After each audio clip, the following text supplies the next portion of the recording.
How many new things did you try last month? 1, 5, 50? If your answer is 0, then this video is really meant for you. Dear fellow citizens of the world, welcome back to the channel. If you're new here, my name is Nick. I'm a career coach and communication trainer. And today we are learning the lessons from trying out new things in life. Because progress doesn't come from big accomplishments, but from all the small steps we take along the way. So why should you care? Well, if you don't try out new things constantly, you don't know what you're capable of. You miss out on great new opportunities, and finally, you don't really have fun with your life. So I will share with you the 5 things that I tried last month, why I did it, and what lessons can be applied to your life. So number 1, I try to batch the creation of my YouTube videos because I kept seeing that online that you should take a day and then do all the recording at the same time and then do all the editing at the same time. And on paper, it looks nice. It looks like you can be very productive and it can be very efficient for your week. However, it didn't work because creativity doesn't work on demand. When I tried to spend a whole day writing like 3, 4, 5, 6 videos, it didn't work because after one video, I ran out of ideas or I was tired and I didn't know how to script and how to organize my ideas and my sequence and my flow. So the lesson for you is it's good to create a routine or a system to make your life easier, more productive, more efficient, to create less friction, but see what works best for you. Some systems and routines might look good on paper, but maybe they don't fit exactly what your personality is. And in this case, just adapt, be flexible, and don't get aggravated if you cannot stick exactly to the routine. Number 2, I had started creating an online course a few months ago, and I just forgot about it. I didn't continue working on it. And last month, I decided to resume the creation.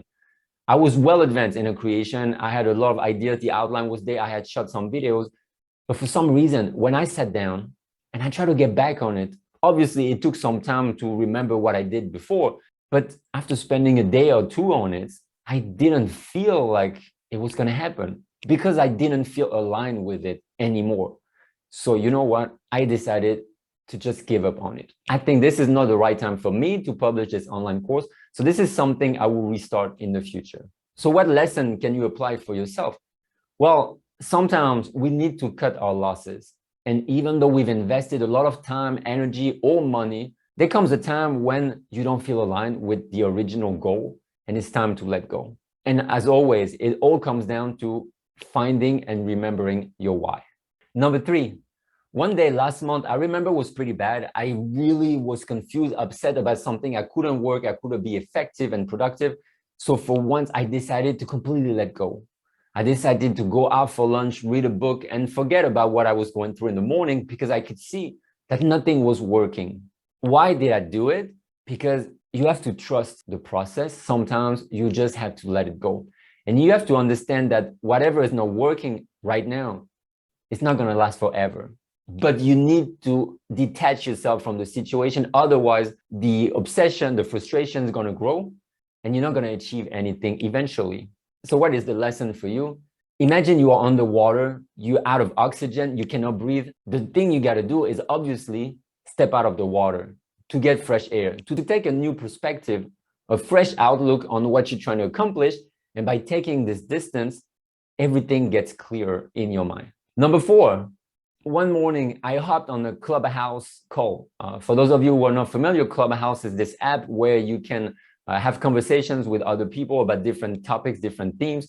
You can listen in or you can participate in the conversations. And that day, I was invited to talk. It was interesting. It was very challenging and rewarding. However, after the call, I was just exhausted. As an introvert, social interactions just destroy me, and I need some time to recover from them.